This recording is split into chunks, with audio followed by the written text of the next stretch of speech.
નમસ્કાર મિત્રો, પીએમ કિસાન official YouTube ચેનલની અંદર આપ સર્વ મિત્રોનું સ્વાગત છે। તો આજના વિડીયોની અંદર આપણે વાત કરીશું પીએમ કિસાન યોજનાનો 18મો હપ્તો ડબલ।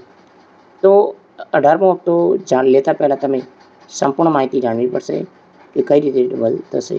વિડીયો અંત સુધી જોતા રહેજો। જો તમે અમારી ચેનલ પર નવા છો તો ચેનલને સબસ્ક્રાઈબ જરૂર કરજો। તો ચાલો મિત્રો, આજનો વિડીયો શરૂ કરીએ। તો મિત્રો, વિડીયોની અંદર આપણે વાત કરીશું નાણામંત્રી નિર્મલા સીતારામન 23 જુલાઈ સંસદમાં સામાન્ય બજેટ રજૂ કરવા જઈ રહ્યા છે અને લોકોને આ બજેટમાં ઘણી આશા છે કે આ સાથે ખેડૂતો માટે પણ આ સામાન્ય બજેટ ખાસ રહેવાનું છે। તો આ વખતે કેન્દ્ર સરકાર સામાન્ય બજેટ દ્વારા ખેડૂતોને તિજોરી ખોલી શકે છે અને કિસાન સન્માન નિધિ યોજનાની રકમમાં વધારો થવાની સંભાવના છે। તો દેશના ખેડૂતોને આર્થિક લાભ આપવા માટે કેન્દ્ર સરકાર પીએમ કિસાન સન્માન નિધિ યોજના શરૂ કરી હતી।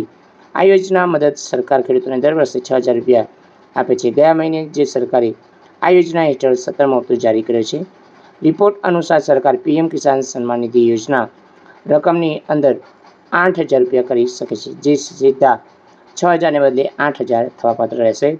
તો મિત્રો, વધુમાં માહિતી છે કે આ સાથે જે કિસાન ક્રેડિટ કાર્ડ પર 3 લાખ રૂપિયાની લોન લેવા પર વાર્ષિક 7% વ્યાજ લેવામાં આવે છે, જેમાંથી 3% ખેડૂતોને પરત કરવામાં આવે છે।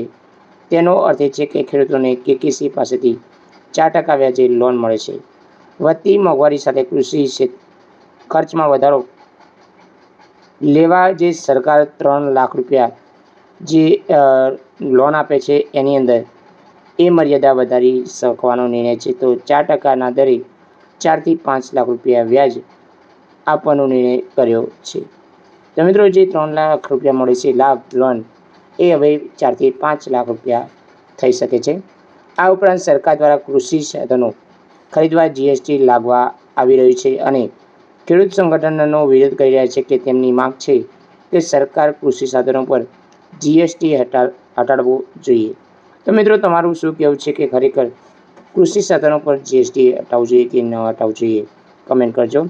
અને ખેડૂતોને ઇનપુટ સબસિડીનો લાભ આપવામાં જોઈએ અને નિષ્ણાતો કહેવું છે કે સરકાર કૃષિ સાધનો પર જીએસટી દર ઘટાડો કરી શકે છે। આ સાથે વધુ સબસિડી આપવા માટે નિર્ણય કરવામાં આવ્યો છે। તો મિત્રો, હવે પીએમ કિસાન યોજનાનો આગામી હપ્તો છે એ ઓક્ટોબર મહિનાની અંદર આવી શકે છે। તો જય હિન્દ મિત્રો, વંદે માતરમ, જય ગરવી ગુજરાત।